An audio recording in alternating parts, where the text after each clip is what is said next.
Hello, everyone. My name is John McCurdy. I'm still new at this video thing, but I'm having fun with it. I hope you're enjoying it too. I channel my soul. It's the best way I can describe what I'm doing here. I channel my soul, that part of me that is beyond the human. It is so much bigger than the human, so much, it's the essence of who I am and what I am, which is so much more than the human. And your soul, if you feel into it right now, you'll find it joining in. Because you too are so much more than this human that you know of, that you see in the mirror. You're so much more than that.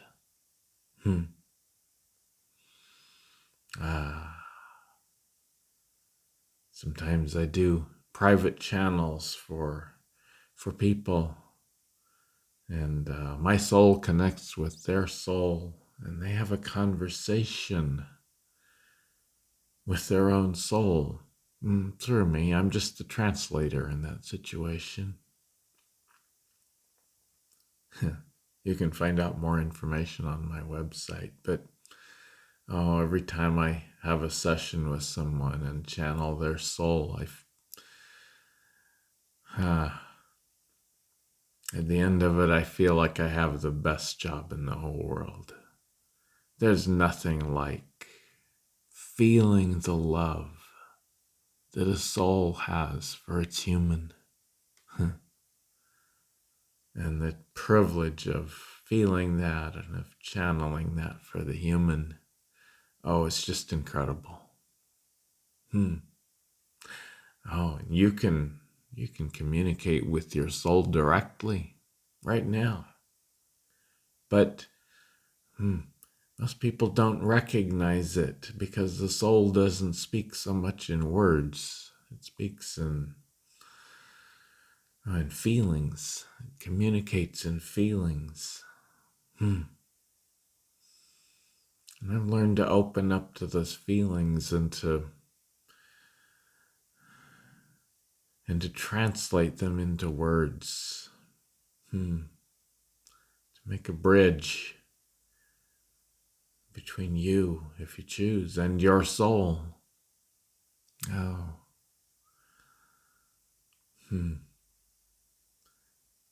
Mostly the purpose. That isn't to teach you something new. It isn't to give you all the facts and figures about your future. It's to help you connect with your own soul. And it's to validate those feelings you've had so often that your mind tended to discount, but were actually your soul showing you the way. Oh, every one of you have had experiences where you had that sudden intuition, that little feeling inside that said, do this instead of that. Go this way instead of that way. When you trusted it, it worked out like magic. Took you to a whole new place. Avoided trouble that might have been on the other way. But it's difficult to trust that. You don't understand what it is. So in my private sessions, private channels for people, the purpose is mostly to validate that part of you and to help you realize that, you've actually been feeling your soul all along. Now you can begin to trust it.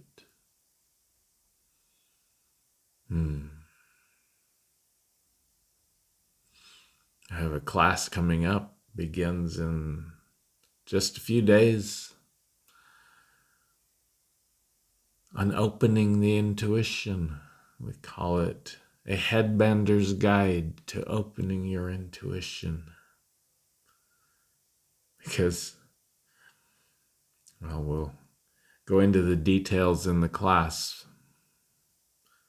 And also in our last message, we discussed it some. I'm sure Master John, which is just the handle, the name I give to my own soul. I'm sure he'll talk about it more in this session. Or it. It's not really a him. Our souls don't have genders. They have facets, masculine and feminine facets, and many others.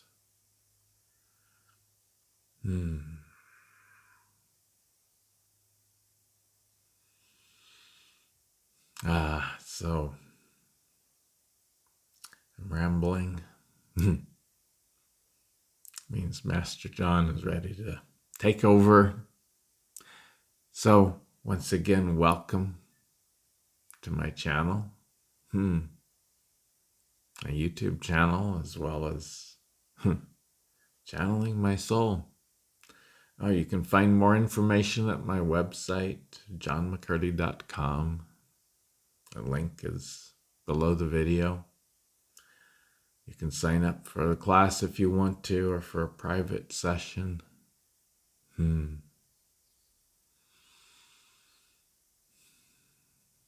Now let's take a couple minutes just to breathe. Feel into, as I feel into my soul, allow its consciousness to come forward.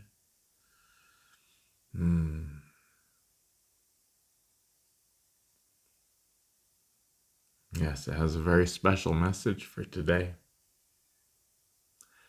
So let's take a couple moments just to breathe. Feel your soul. It's right there. It's you. It's not separate from you. It seemed like it for a very long time, but that's an illusion that, it's going away now. So feel into your soul. It's right there. And let's just breathe.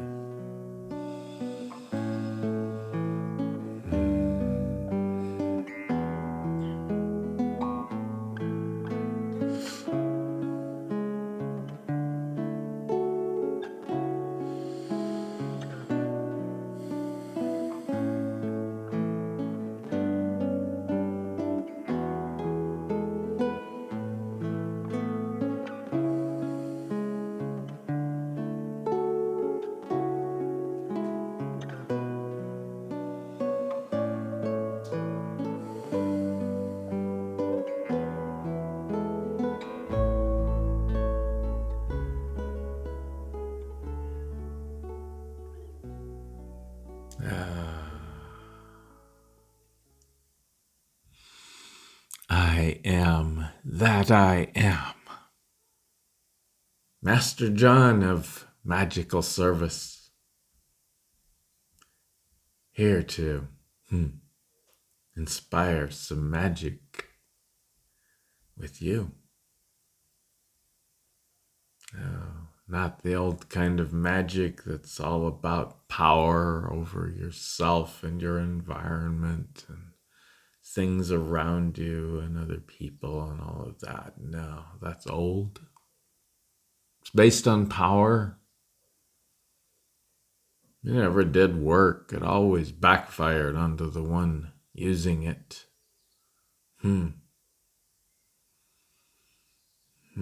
As they say in the fantasy books about magic. Even back when we used it quite often, it always had a cost. Real magic has no cost. It's simply who you are. but it doesn't follow the human agendas. And yet, if you allow it,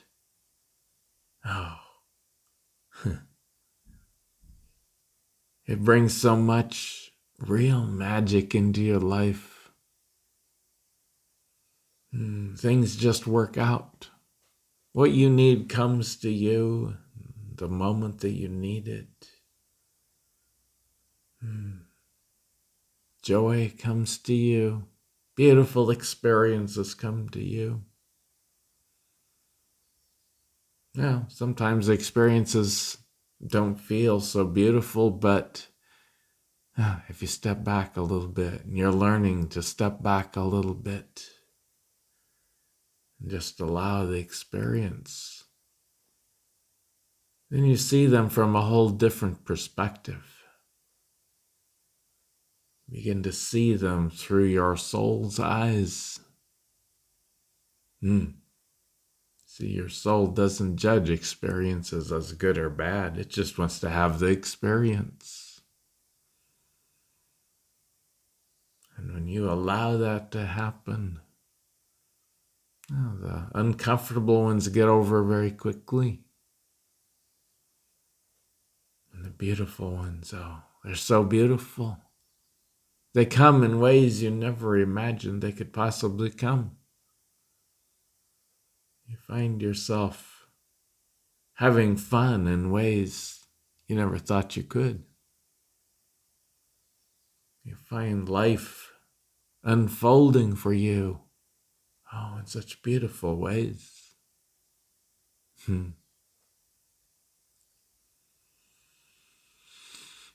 Yes. I'm excited about our upcoming classes. A Headbander's Guide to Opening Your Intuition. The headbands. Something we used. Metal headbands. We used it to shape and mold the human mind. We used it to teach it to conform so that we could hopefully create a society of equal beings. Didn't work out. We did that long, long ago in human terms, in an era that a civilization that you have called Atlantis.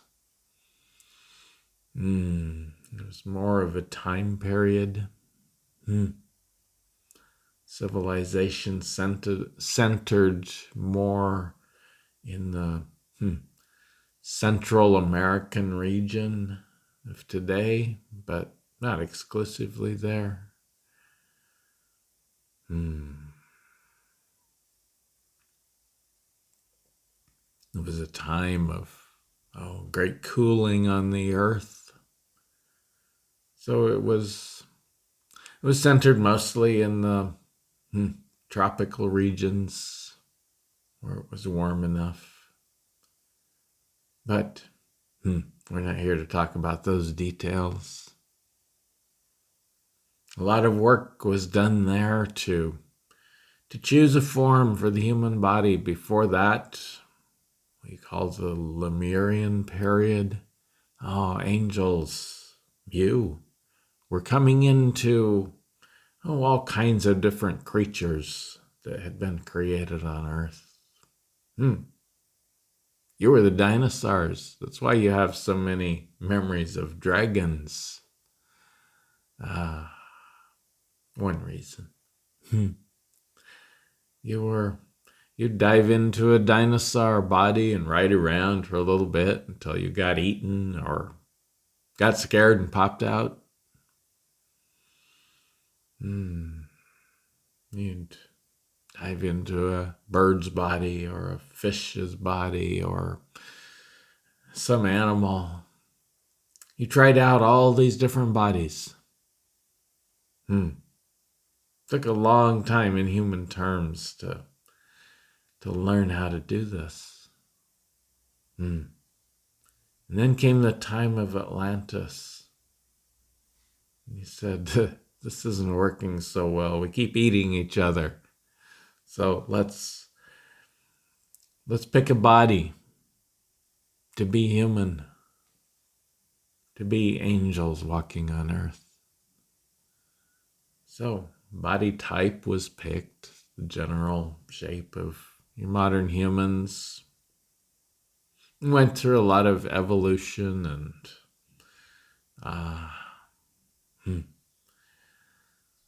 adaptation, changes. No, conscious changes, not just what you call natural selection. Real conscious changes, not by some god or deity out there, but by you. By you. Many of you were there. You don't remember it so much right now. Some of you do. But many of you were there, helping with this project of creating a body that was worthy of an angel.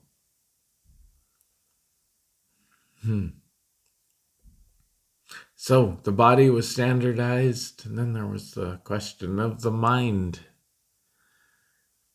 In order to have an functional society, you needed to be somewhat equal, not just in your body, but in your intellect. So the mind also, the brain, but also the mind. You see, your brain is not your mind. It thinks it is. It thinks it's who you are. It isn't. Your mind is not physical. It's a part of your soul. It's a part that we designated to be the interface between spirit and human. And it's so much more than just your brain. Science, they try so hard to find where are the memories? How do we access them? They're looking in the wrong place. The brain is just an interface mechanism. It's a processor that handles a lot of the automatic functions of your body, like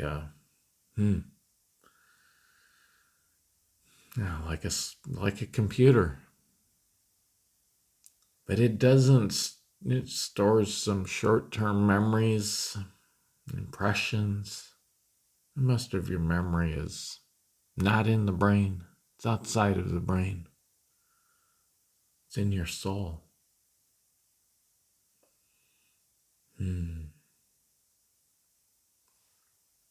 So we used metal headbands to conform the mind. Well,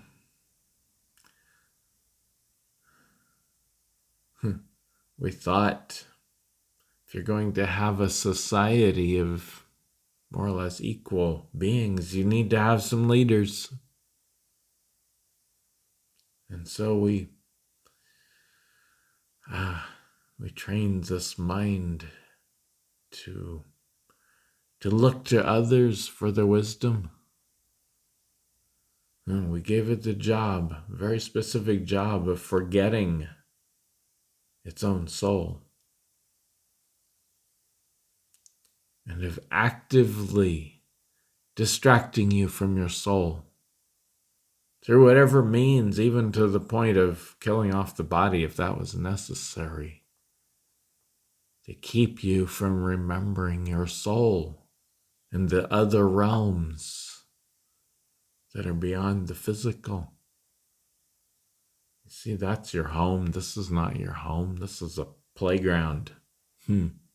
It's a game.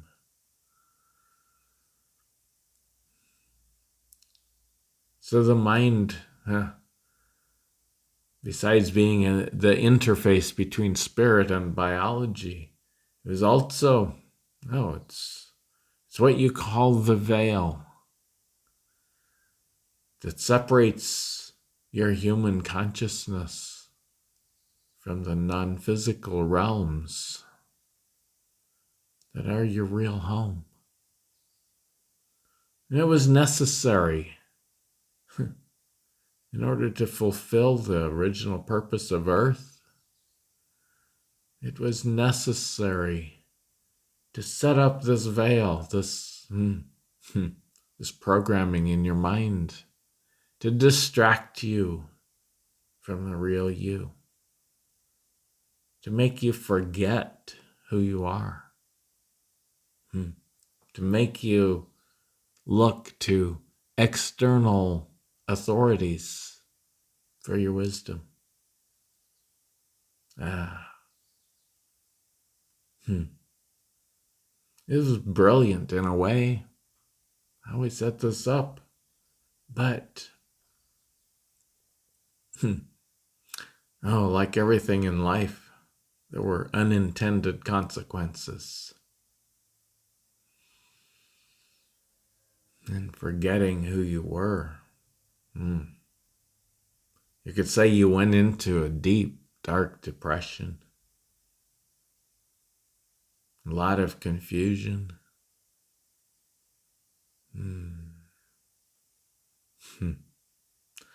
You lost hope. An angel without hope is truly a miserable being.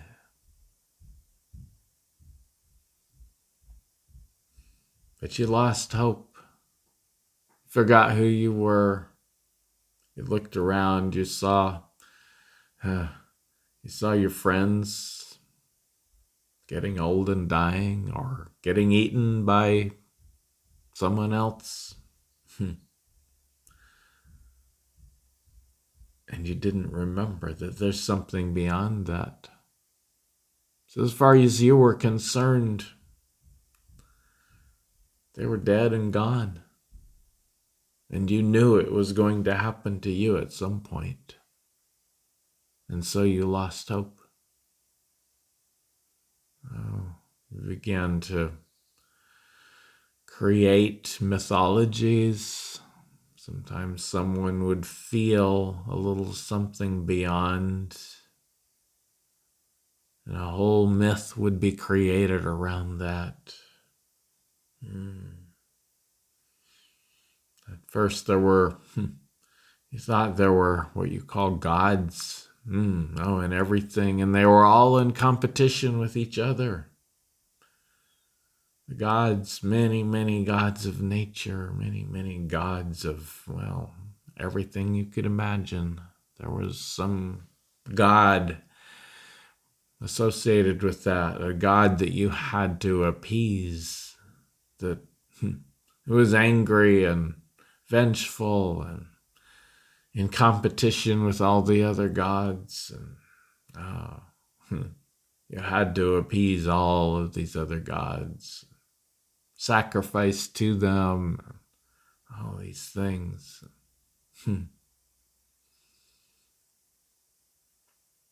Meanwhile, our souls were watching your souls. I am one of those souls.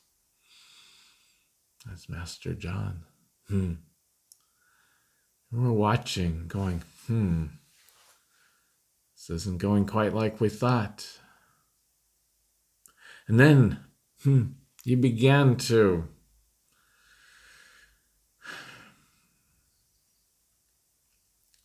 you began to play with this thing called power. You began searching, in a way you were just searching for home. For that something that you knew you had lost, but you couldn't understand what it was. You began trying to get power over others. If only you could control everybody else and make them think the same way as you, well, maybe together you could find the solution. No, it didn't work. But it created some very interesting experiences. They began to battle with each other. Began to build societies based not on cooperation so much as on power, on protection. You formed groups to protect yourself from others. And the groups got bigger and bigger.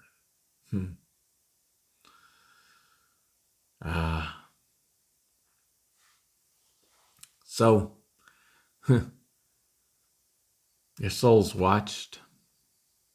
Said, this isn't going quite like how we expected. What's wrong? And over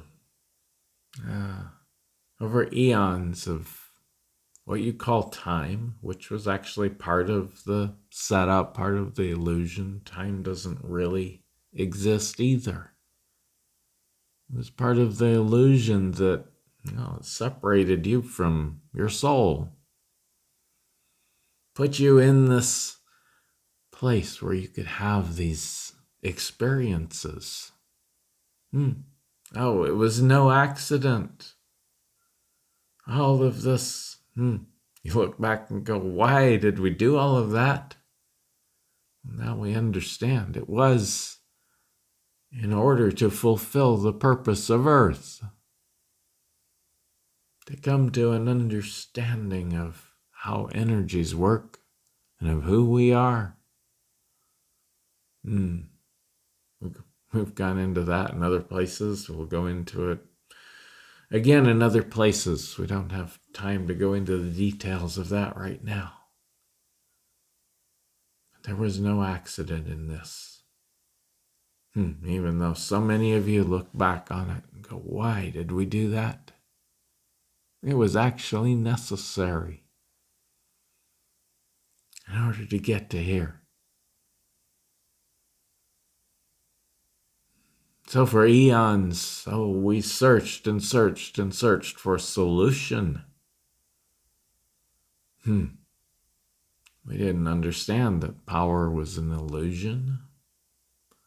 We didn't understand so many things. And it has taken many, many thousands of your years. Many, many, many lifetimes of experience to find the solution. And now here we are. There was this opening. March 22 of 2023. A grand opening. The solution was brought in. Oh, so many of you are feeling it. And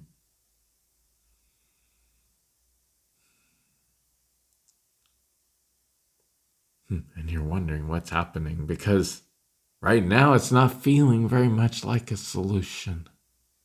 Oh, so many of you are feeling confused because, well, everything looks about the same in the world. And it will for a time. And get even more chaotic for a time. But for so many of you, you look inside yourself, inside your own body. John's like, what's going on here? He was yelling at me the other day, saying, dear soul, what is happening? What are we doing? Because if this body keeps going like this, it's not going to be here very long. And I smiled. I can feel what's going on. I just offered him a hug. But so many of you, you feel the change that happened on March 22. You feel it deeply. Some of you discount it. You think you didn't feel anything. You did. But most of you feel it so deeply. You know that something changed, something really big. You know that if you look inside yourself, you can feel that it is the solution. The door was opened to a whole new solution. So then you ask yourself, it's been 2 months. What's going on in my body? Why am I so tired? Why do I feel like my body is disintegrating and falling apart? And why does it hurt so much? John goes around. He and Romana just moved. The experience was so exhausting. It took them longer than they expected. And just a day of moving things left them, or half a day, left them so exhausted they couldn't do anything for the rest of the day. John feels like he has no strength in his body anymore.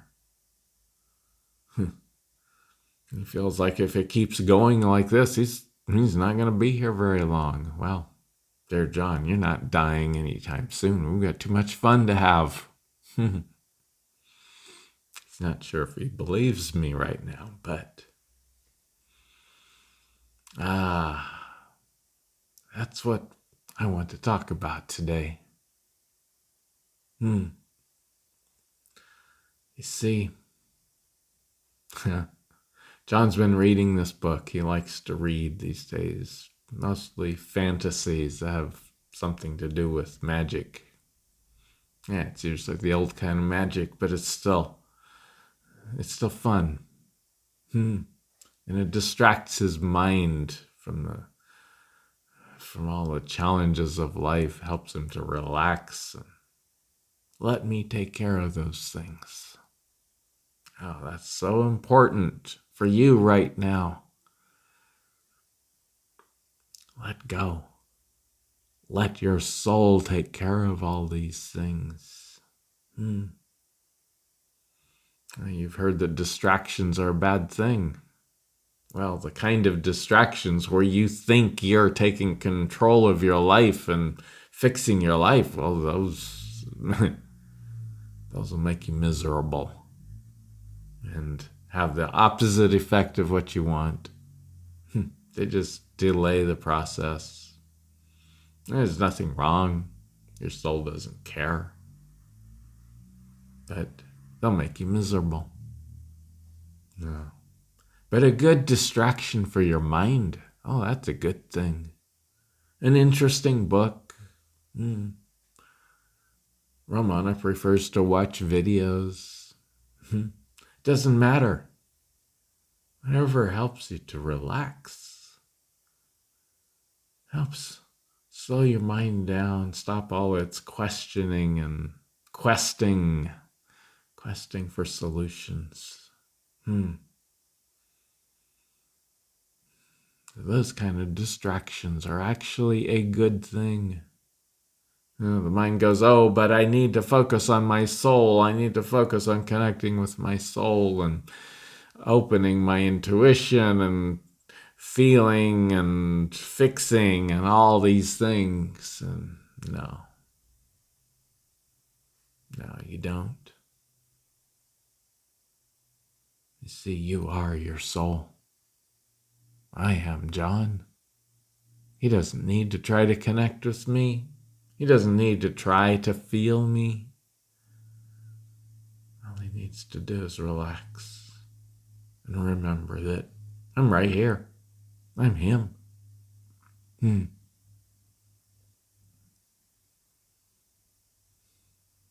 We're going to talk a lot about that in opening your intuition in our class. We're going to talk about the emotions. They get in the way. You think they're feelings. They're not. They get in the way. They block you from your feelings, from your real feelings. All these mental stories. Well, we'll talk about all of that in the class.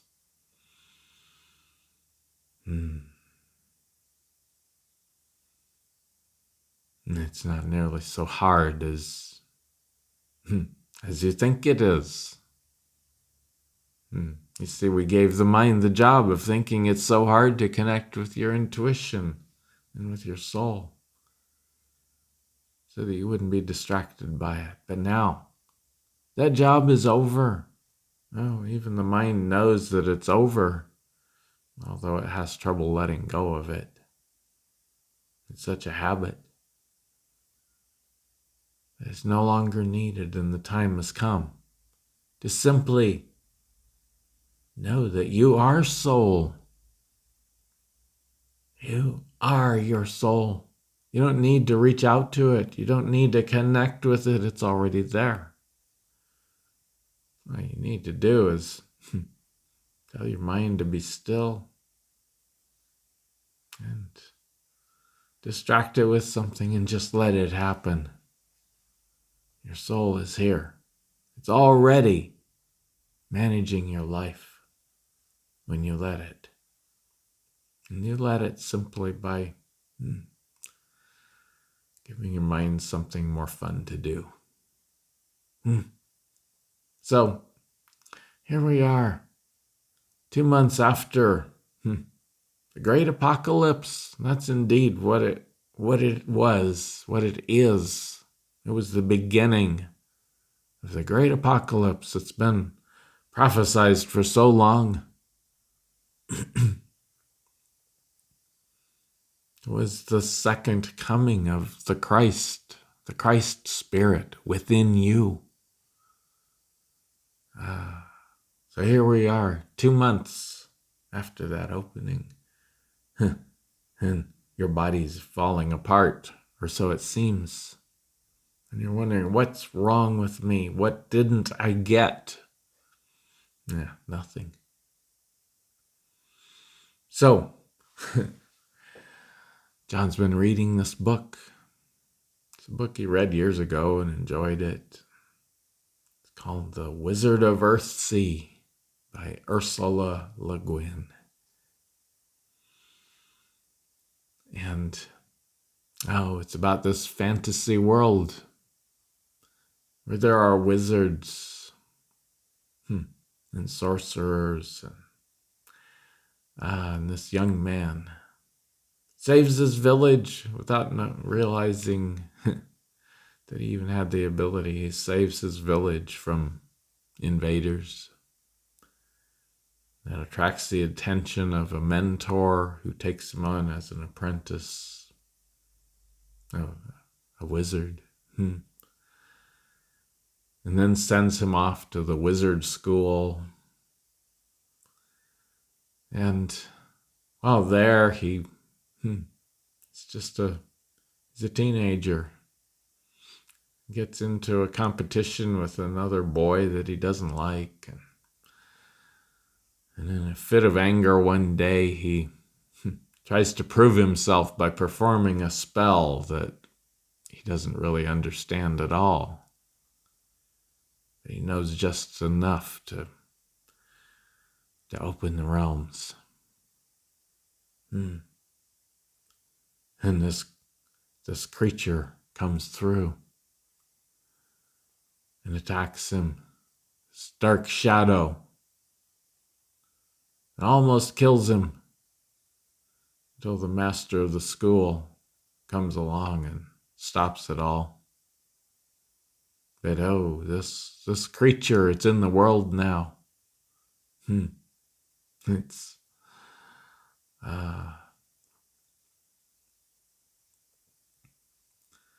and all the teachers at the school, they get together.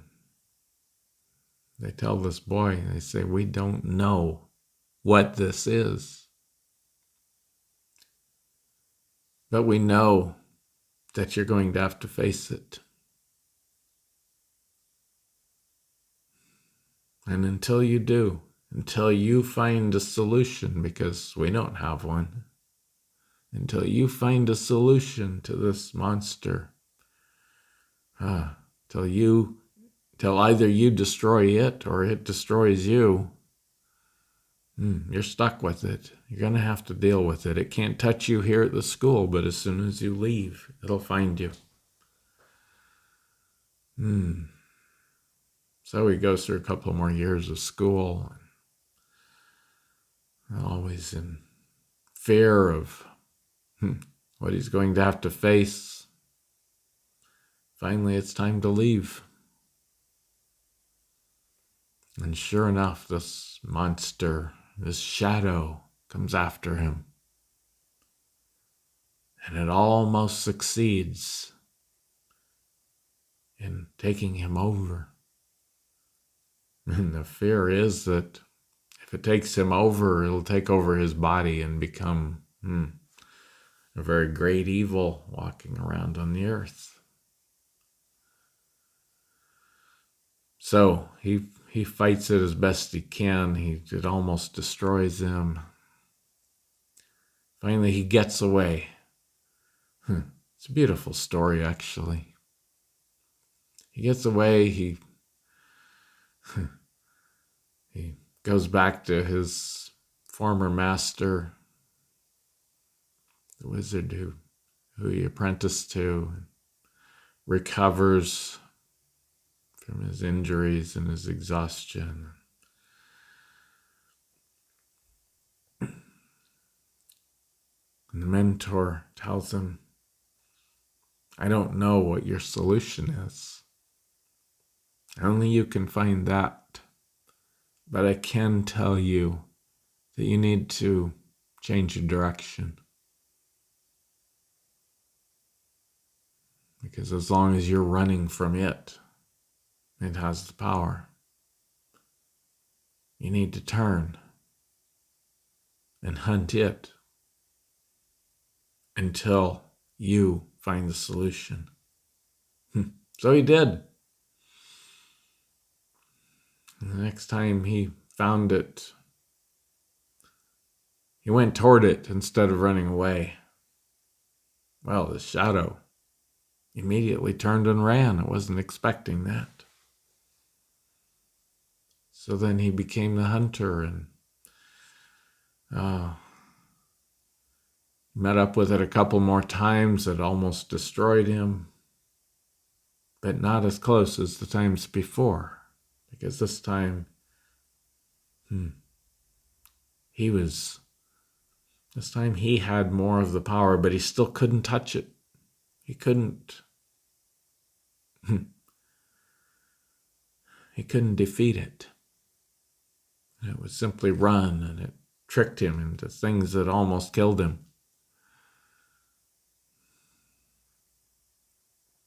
And then he ran across a friend from school, his best friend, who was now a wizard for a group of people in his own homeland. So this young man found him, and they were talking about their experiences, and this wizard offered to go with him to the end of the journey, whatever that was. They were talking about how it worked, and Ged, our hero of our story, he began to sense something about this creature, this shadow. So they went off hunting it. By this time he could feel the connection. He knew where to go. Went off in their boat across the ocean. Finally, they caught up with it.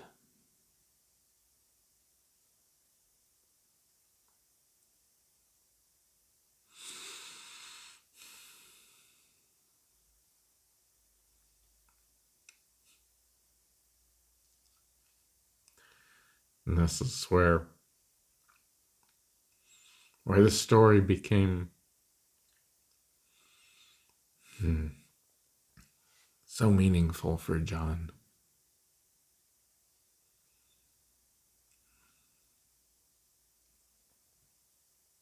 He was just reading this part last night.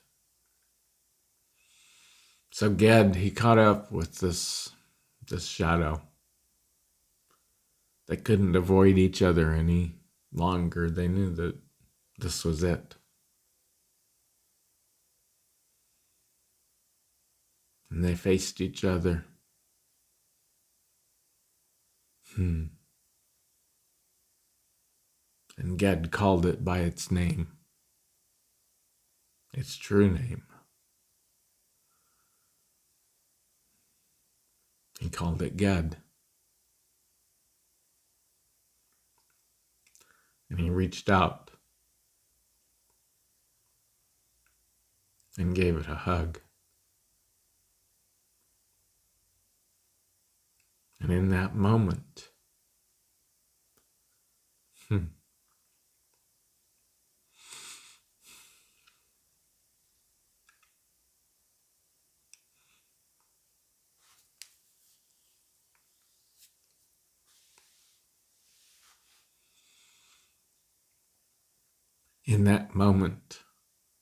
Ged was reunited with his shadow, with his darkness. And instead of taking him over,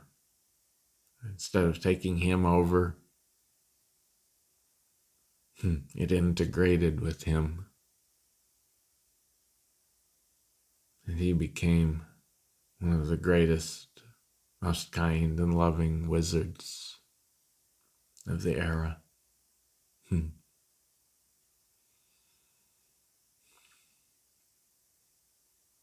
You see, this is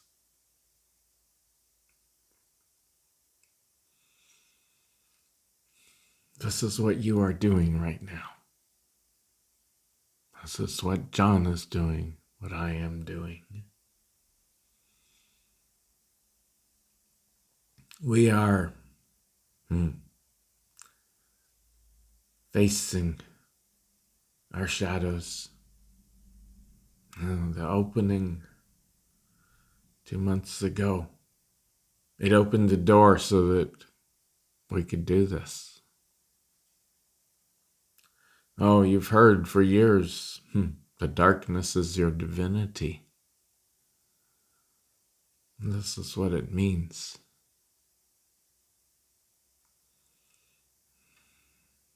Oh, in that experience, Ged almost died. Many times. In the lead up to it, he almost died. And when it came to the time for the actual integration, it almost killed him.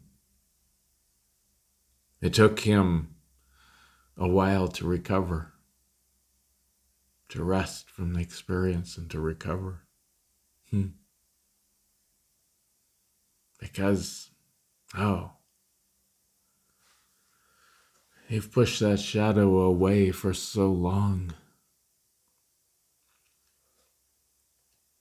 And indeed, it's made up of all the things you didn't like about yourself. It's made up from the shame, from the confusion, from the fear, from all the things where you think you failed.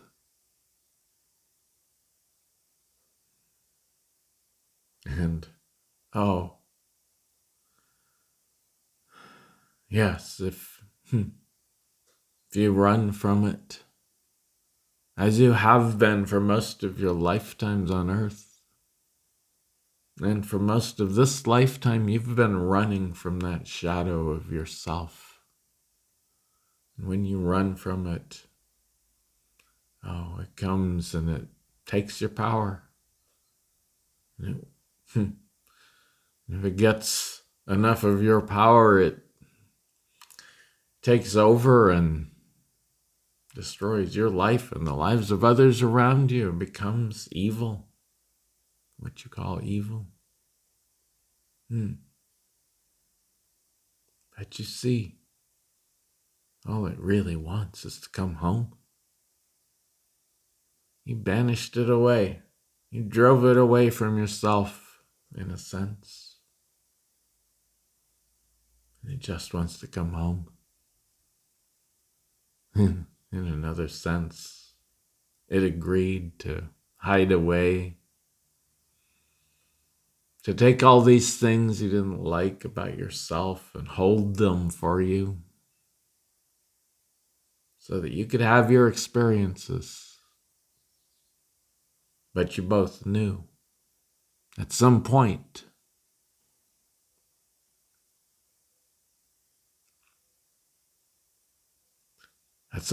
you were going to have to face all these things.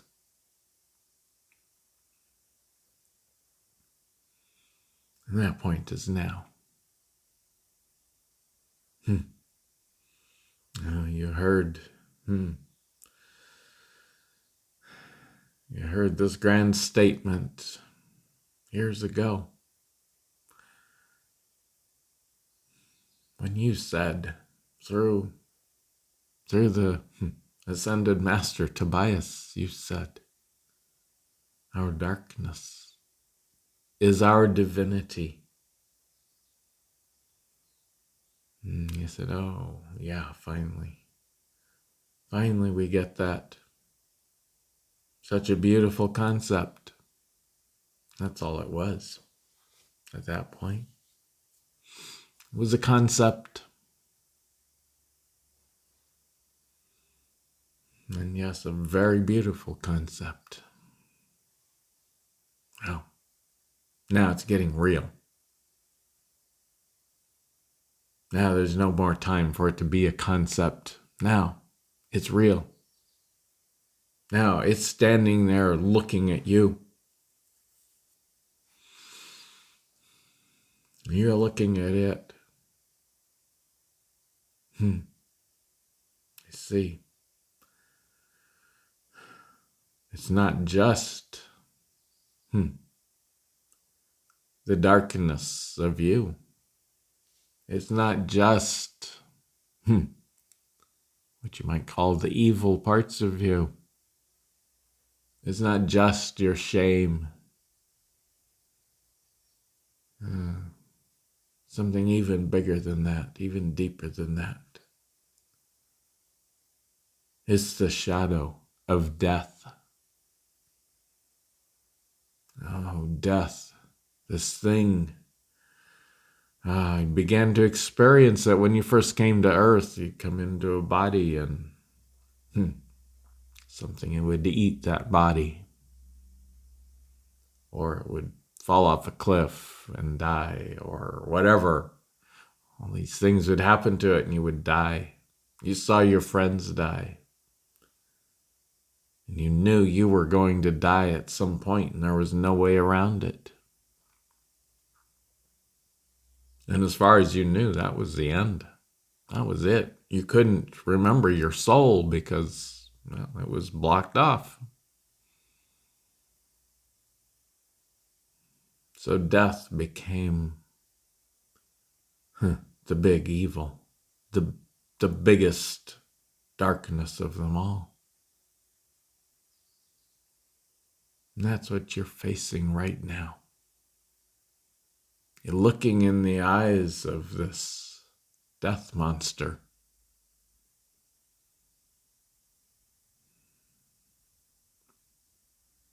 And you're having to come to terms with it. You're having to realize that it's you. You know at this point that there is no death. It's just, you're so much more than this body. And the body is like an automobile. You drive it around for a while until it wears out or gets smashed, and then you get another one.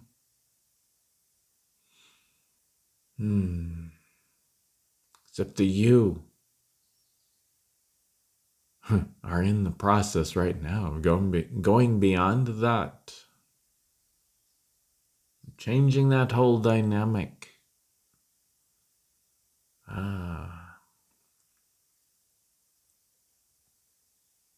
But in order to get there, and we don't have any good descriptions yet of what that means, because we're doing this together, a great group of us. Nobody's been here before. Even the Ascended Masters, they haven't been here before. Haven't been through this before. To have your enlightenment while staying in the body. Most of them, they saw that monster and they integrated it, and it was too intense. They lost their bodies. In a way.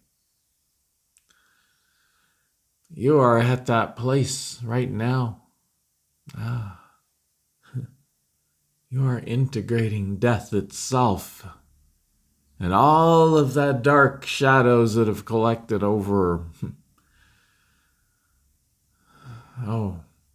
hundreds and hundreds and hundreds, well over 1,000 lifetimes for most of you.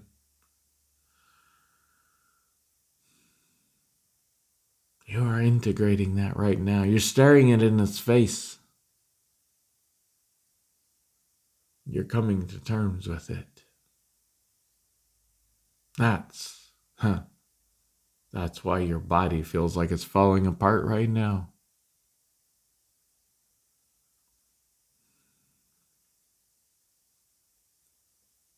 How could it not? It's staring into the eyes of death. The Grim Reaper itself. Your job right now is to look back into those eyes. Realize that it's you. Call it by your name. It's you.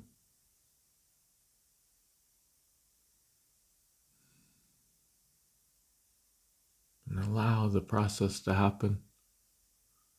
Ged didn't have a choice. He expected that he would die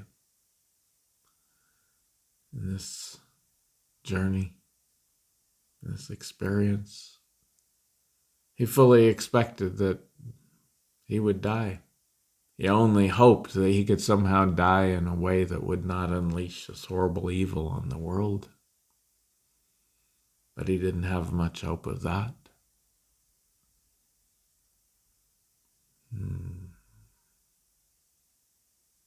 But he didn't have any hope at all of surviving.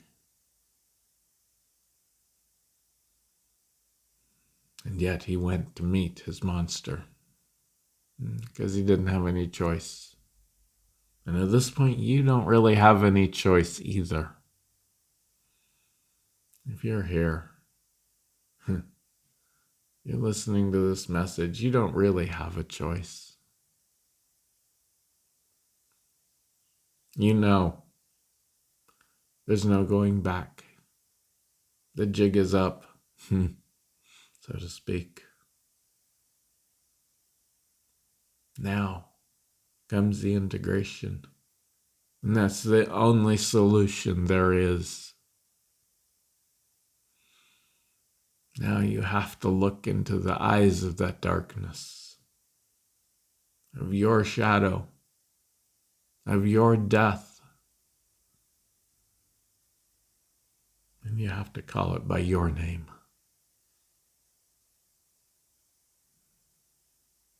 You have to own it as a part of you.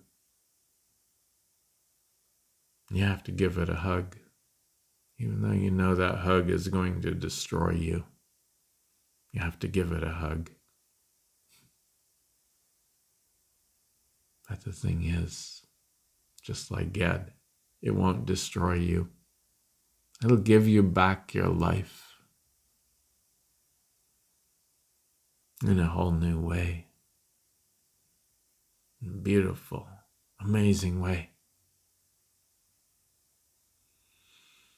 So in this time of Heaven's Cross,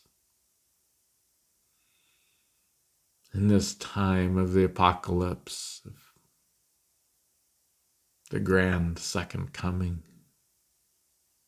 this grand opening, allow the shadow. It's you, and it has to integrate. There's no way around it. And it may take you right up to the edge. It probably will. Let it happen.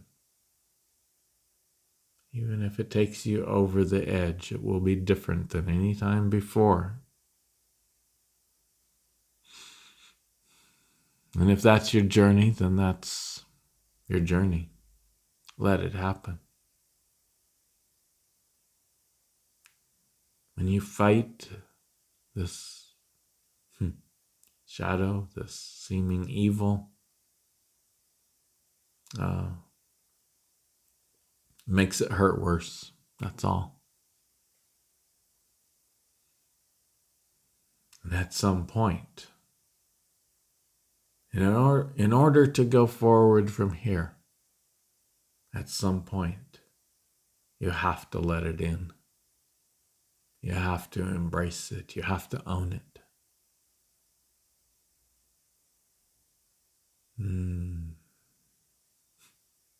John keeps thinking there's all these things he should be doing. He should be preparing these classes. He should be working on his website. He should be doing all these things.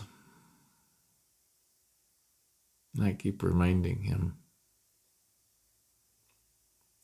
it all comes to you. It all works itself out. Your job right now is to nurture yourself as best you can. Nurture your human as best you can. This is a traumatic experience. It might be the most traumatic experience you've ever been through. Let it happen.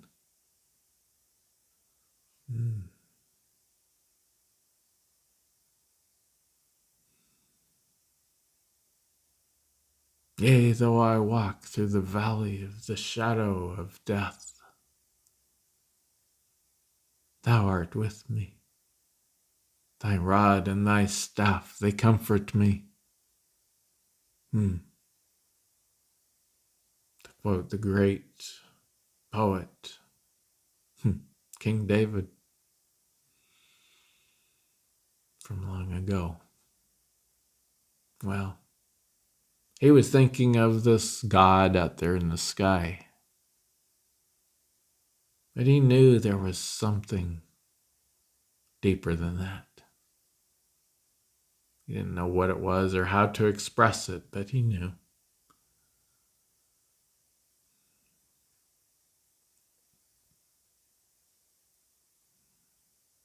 He was actually talking about your soul, his soul. Your soul is seeing you through this.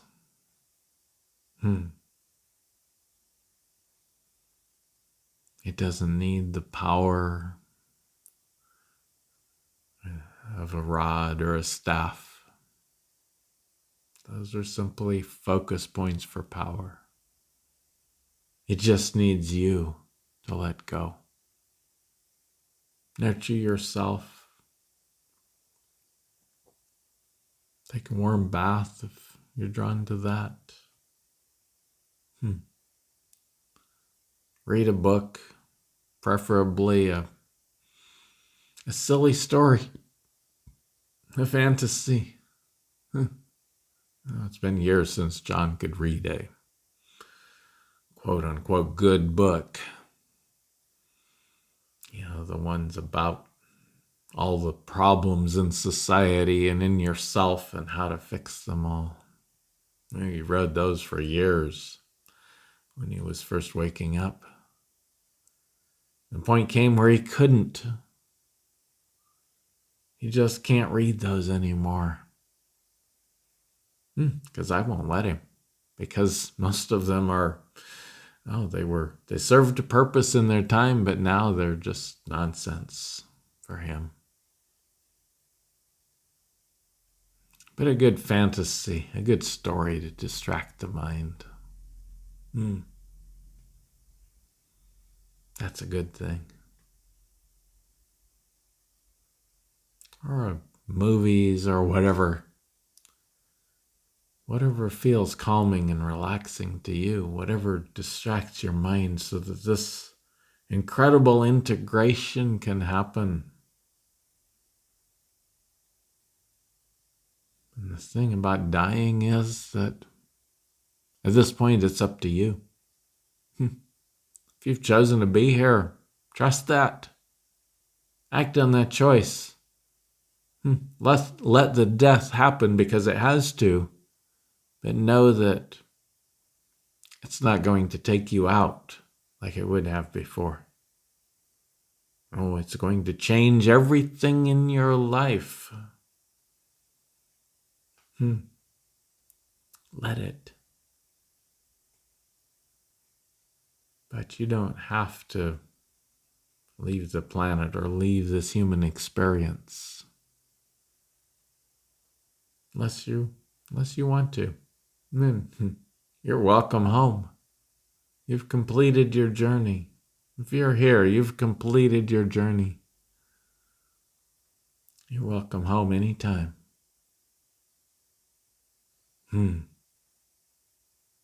But you don't have to go that route. And it's your choice now.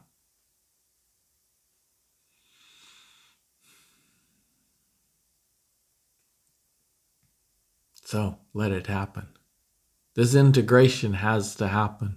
It is indeed a death. Divinity in experience. That's our next class. As you know, people are already signing up for that.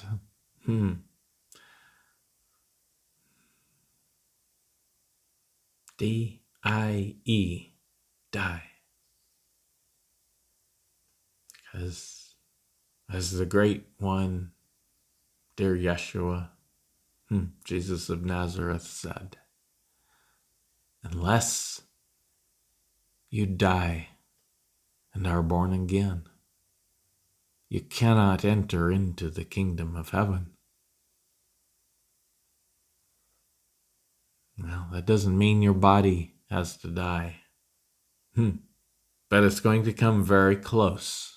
Because it's changing, it has to change. It cannot hold your divinity the way it is. The way it has been. So, it's changing. No wonder it hurts. No wonder it's so tired and weak. Let it happen. It's not something wrong. It's not something that you need to find a drug or something to fix.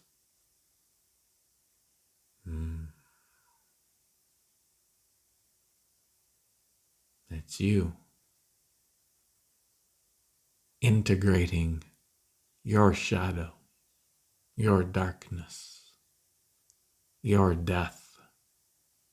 The deepest, greatest shadow of them all.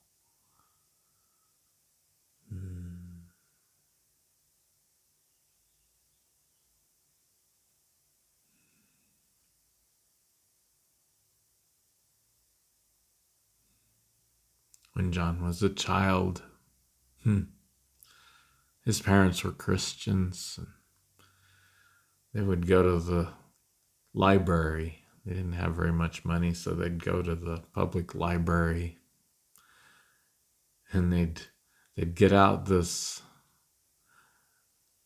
record album, the old vinyl records, of a beautiful performance of Handel's Messiah.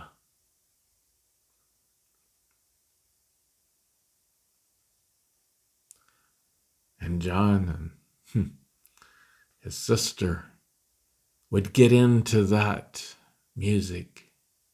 They were surprised. John was surprised how much he got into it. It just something about it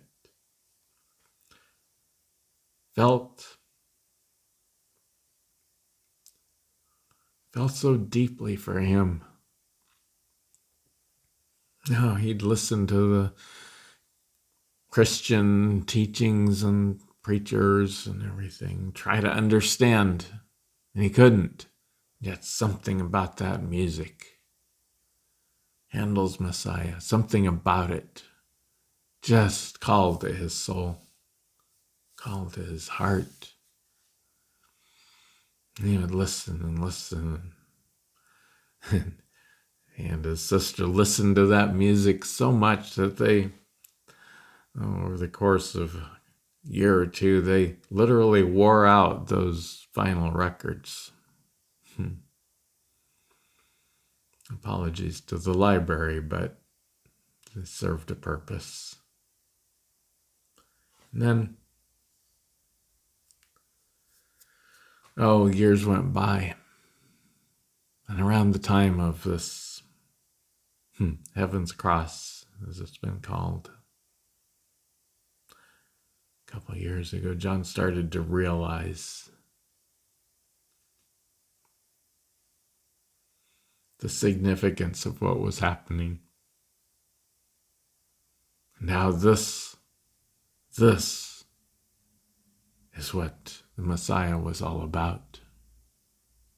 People didn't understand. They thought the Messiah, the prophecies of the Messiah, they thought he was coming as a man to be the king, to save them from their enemies. That wasn't it at all. Yeshua came to show us who we are, to try to bring some hope back into the world that said, you're so much more than what you think. Well, people couldn't hear it at the time, but a seed was planted, a seed that has been growing ever since.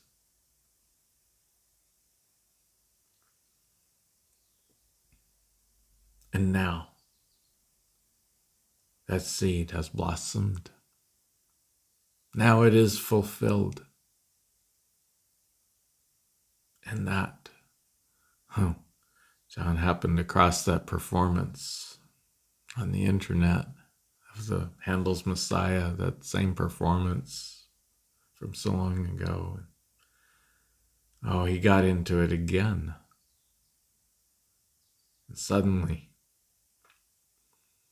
there's plenty of the Christian distortion in it, but if you feel past that, there's so much meaning in that music and in the words that were put to music. So much meaning, and it's all fulfilled now.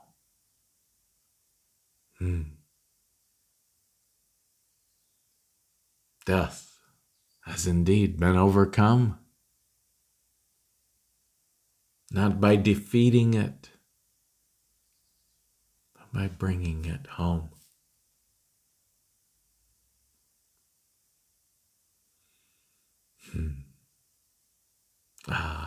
What a grand time to be here. What an incredible time to be alive on earth. What an incredible time to be a soul of a human who is alive on earth, because, for the first time ever, I get to be here. You see that veil? It went both ways. Distracted the human from me. It also kept me from being able to join in the experience of the human. I would, at the end of a lifetime, I would take the memories and the experiences of that lifetime and distill the wisdom from them. But that's not the same as being in the experience with the human, as the human. And you see, I can do that now. I am in this experience with my human John.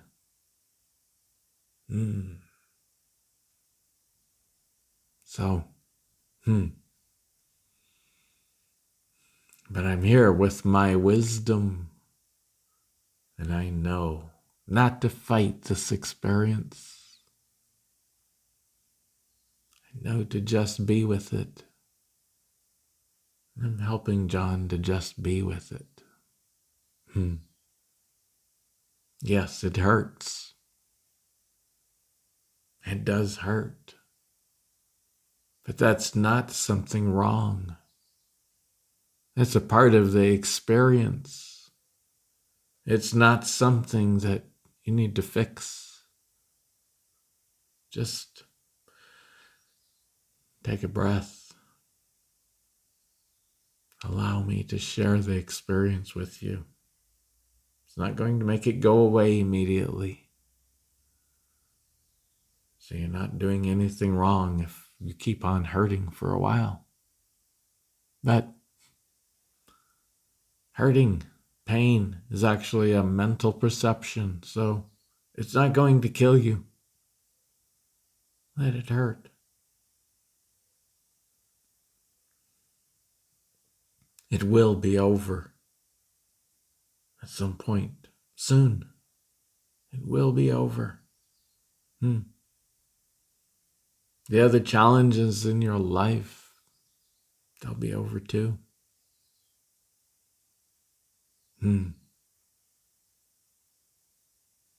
Yes, John's not going anywhere. We have a lot of fun to have.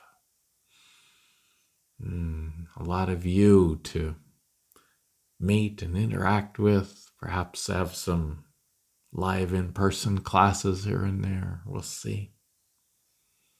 But we have a lot of life still to live in full consciousness, in full integrated consciousness. With the shadow, an integrated, valuable part of who we are.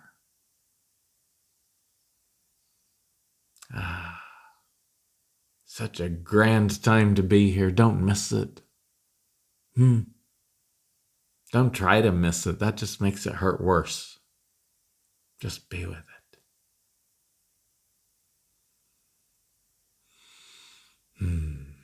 And so it is.